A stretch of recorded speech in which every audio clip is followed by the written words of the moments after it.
Hey, great day. So, in this episode, we will be talking about balancing the invisible load. Before we start talking about things like responsibilities, our schedules, things like delegating things in our home, in our business, and everything else that tends to fill up our calendar to the point where we are feeling overwhelmed, I actually wanted to slow things down and start somewhere a little bit different. When you think about carrying the invisible load as a woman, we tend to start with measuring our energetic capacity. And because I think that this is one of the biggest mistakes that many of us women are making in terms of believing that our biggest problem is actually time management, we actually need to have a deeper conversation. Sometimes when we think about time management, we say things like, you know what, I can be a better planner. I need a better calendar system or a better calendar altogether. I need a digital calendar. I need a physical planner or calendar. I overall need a better system. Some women go as deep as saying, you know what, I need to refresh and have a better routine. And we're always trying to outer perform are overwhelmed. Okay.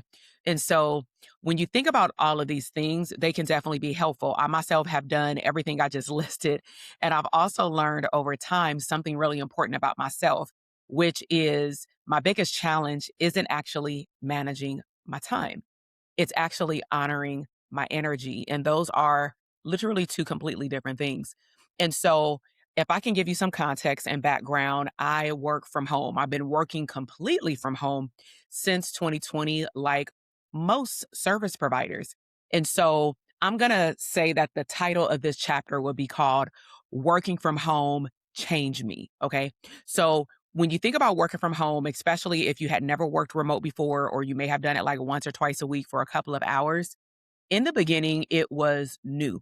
And so when things are new, you are loving the flexibility, you are loving not having to spend gas and commute.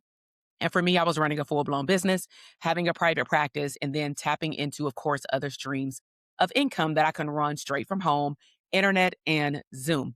And so I loved creating a business that allowed me to work from pretty much everywhere and anywhere. That was our tagline in our community. But just like anything else, over time, the excitement starts to become normal, like your norm. This isn't anything new anymore. And for some people, they may even say that it's boring. Think about like working in a cubicle. At first, it's new. You want to decorate it. You know, you may not like the job, but you make it cutesy. You make it work for you. But eventually, that space is just a workspace. And so there are days now that, to be quite frank, I don't even want to come and work in my office. Now, I love seeing my therapists who are coaching clients. I love seeing my therapy clients. I love teaching, going live stream, creating podcasts. I love creating. Sometimes I do short form video or vlogs, around my house or in my office. But I've also had to be really honest with myself to recognize that sometimes it isn't the work that actually is draining me, is actually the environment. And sometimes we overlook the environment because we want to love what we do. But that realization within itself changed everything for me. And so I'm here to tell you your environment does matter. Over the years, one of the things I've learned is that sunshine matters. Natural light matters. Now, I know that I am in Southern California, and so our weather is quite different. We may have sunshine more than other regions, but it doesn't mean just because we live in Southern California that the way these houses or townhomes or apartments are built, that we will actually get natural sunlight, especially if we have to be on our computer for most of the day doing work. And so that means that I need to make sure that I'm creating the environment that I desire. So I will get dressed in the morning because I have a walking treadmill. I can work out in my living room off YouTube, but I love doing strength training and I love walking to the gym. We have a community gym. So some mornings I do walk to the gym. On some mornings I stay home and I, eat my breakfast. I do the walking pad and everything seems fine if we're looking at a regular day.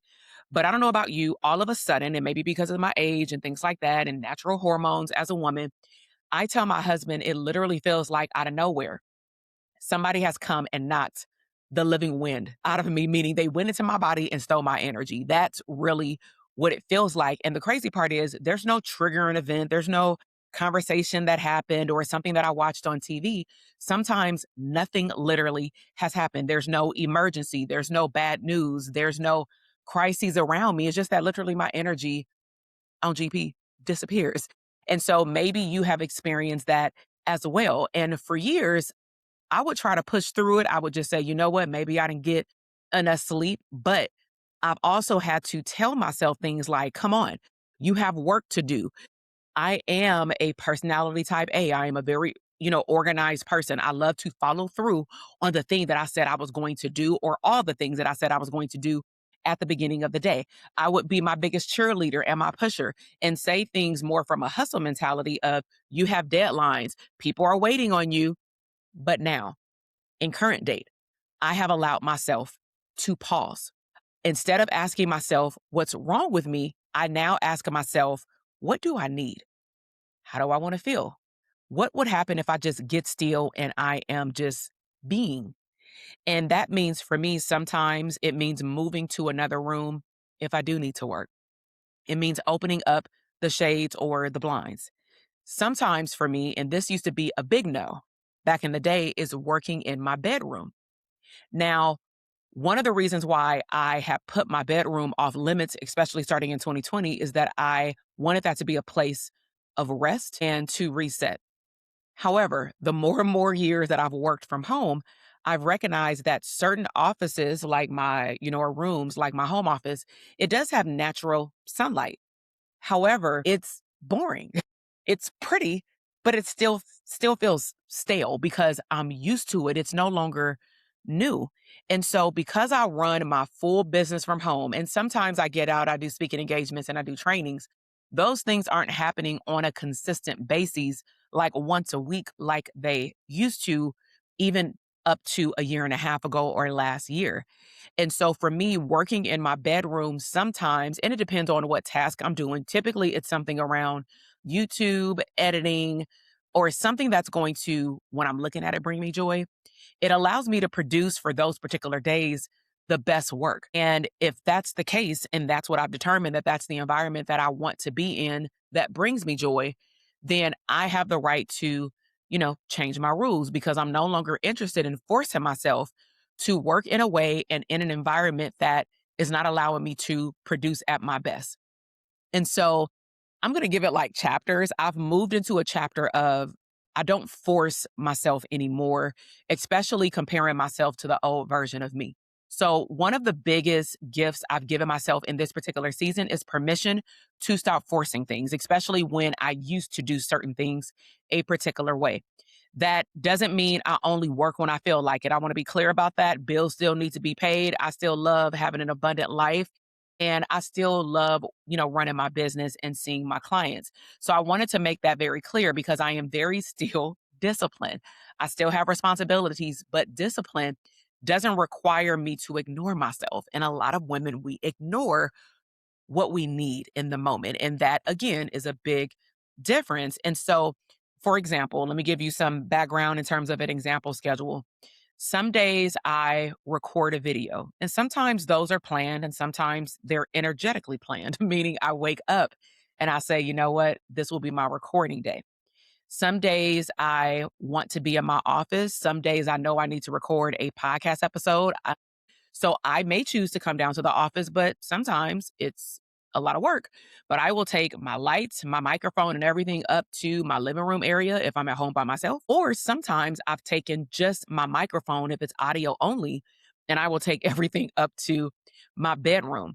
But at the end of the day, I need different environments to operate the same. And I'm not going to make myself fit into a box because I used to work a certain way. Some days I just need straight up quiet. I don't want nothing going on. I don't want to watch TV. I don't want to watch Netflix. I don't want to learn anything or refresh my memory about anything from a coaching program, from a YouTube video, or from a podcast. You have to give your brain some space.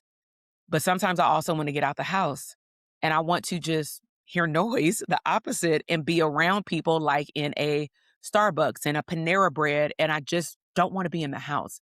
So, what I'm leading up to ultimately is that I stopped believing that there is only one way to be productive. Write that down. There is not one way for you to be productive. And instead, I started asking myself, where is my energy today? I would do an assessment about my energy in the morning. And because I want to honor my energy, what started to happen is the quality of my work actually changed because I no longer force myself to do things that I'm no longer aligned with. Now, in terms of energy before productivity, when you do assess it, ideally in the morning, I also do not schedule all of my days or my full week out like I used to. Now, years ago, I would write down, for example, up to, but usually three big projects for one day. Now, projects for me could be editing a YouTube video because that takes time. It could be, creating some type of activity for my coaching clients. It could be responding to all of my coaching community clients who have access to me via Telegram or a coaching call. And I would literally stack all of those in one day, but my energy changed. And technically, back then, I was able to get them done. But when I start looking back hindsight, like at the end of the quarter, at the end of the year, where that start leaving me for some days, not all, is in a state of overwhelm because I was forcing myself to do too many things that required too much of brain energetic capacity all in one day. So now I have a different rule, and I would love for you, if you would like, to adopt it into your system. For me, I have one major project that I need to get done. Now, projects are very different than to-dos. To-dos would be washing the dishes, washing the clothes, folding the clothes, or running errands. Those are natural to-dos that are going to be about 5 to 7 of those every single day. But I even like that to be on ideally a certain routine where I know if I got it done, I got it done. But in terms of project, I started to look at my brain capacity because as a service provider, as a mom, I am making decisions all day long. And so when I do finish a project, I want to feel good. So what I'll do is I'll make the decision in the morning to think about how do I want to feel my future self at the end of the day. And that is the energetic capacity that I will tap into in terms of the activity that I want to do that day. Now, I know that a lot of women, we create these to-do lists sometimes in our head, which is not the best option, but we may put it in our gadgets, our iPad, our phone, in these apps, or some people still use physical planners. And by all means, that speaks about your optimism, your productivity. But sometimes I even want you to decide, is this a day where I need to write things down so I can actually check it off? Or does it need to be on my phone where on some days I'm so overstimulated by my phone that I don't even want to look at my phone. Therefore, I don't even look at what needs to be done. I don't want you to fail. I really want you to recognize your true capacity. So in total, we've been talking about energy. And for you, energy has to be information. It will give you information about what you're supposed to be doing next. So I think that a lot of women, we sometimes judge ourselves when our energy changes, like, oh my gosh, I'm not doing enough, or I need to do more. And when it comes down to air quotes, balancing work, family, caregiving, business, career, for some people, ministry, relationships, or just having a simple life. That's a lot of energetics going out throughout even one day that you may not even recognize it, which is why we are carrying an invisible load that we feel like we're fighting for our life. And so when you evaluate your energy, instead of criticizing yourself because you're tired, I would like you to ask yourself, what type of information is this giving me in order for me to move forward? What is my body telling me today? Matter of fact, I should actually slow down and ask myself, what type of week am I about to be having? Am I having a very loaded week of me having to think and make decisions a lot? What life season am I in? For me, I have kids. And so there are certain seasons where it's like all gas, no brakes. So in the morning, I may have my particular routine, but then I do my work for a certain amount of time. Then I want to take a nap. But then my kids come home from school. We have to do homework. And yes, I have a husband. Yes, we do share responsibilities. But at the end of the day, it is still, if he is helping our kids with the homework, I'm probably cooking dinner. Like there is really not a lot of breaks. You must create them. So I would encourage you to start questioning what type of support also do you need, because that will change the way that you maneuver throughout your day. And then also, what type of breaks do you need from stimulation? And so as we continue these type of conversations around the invisible load, I want you to focus on everything that you are responsible for, because we overlook all the intricate categories and then details in those categories in terms of, paying attention to the real invisible load. So I want you to notice your energy every single morning. I want you to notice, when do you feel the most creative in a day? I want you to also recognize, when are you feeling depleted? Do you need to give yourself a break? Is this on a consistent basis that it happens at 1:30 Monday through Friday? I want you to also recognize the environments that are going to help you thrive and the environments that actually consistently drain you, even if that was not the case even last month. Because before you start to switch around some things so that you can feel better, you first have to understand the person carrying it, and that's you. And so I want you to do this reflection. I will make sure to jot all of these down for you so that you can do it more like a journal prompt. So as you go through, for example, this week, I want you to sit down and answer this one simple question. Where has my energy been trying to tell me something that I've been ignoring? So, for example, maybe it's been asking for more rest, more sunshine, more movement. Maybe you have to set up different boundaries. Maybe you simply would start asking yourself, instead of forcing yourself, what should I be focused on today, and not comparing yourself to the previous season of yourself. And so, in closing, I want to leave you with an affirmation, and I want you to take a deep breath and just simply listen.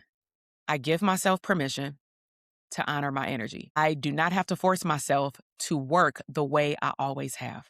I trust myself to recognize what I need. I can be disciplined while also being compassionate with myself. My energy is not my enemy, it's information. And as I learn to honor it and honor myself, I create a life that feels more peaceful, full of joy, more aligned, and more sustainable. So, thank you so much for spending a little bit of your time with me today. Again, the reflection prompts are down below.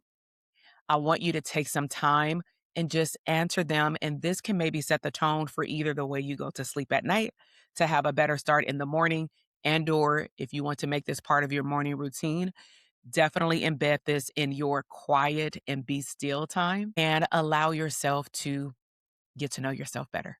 All right. Until the next time, take care of yourself, because you are the woman carrying the invisible load and you deserve love and joy too. All right.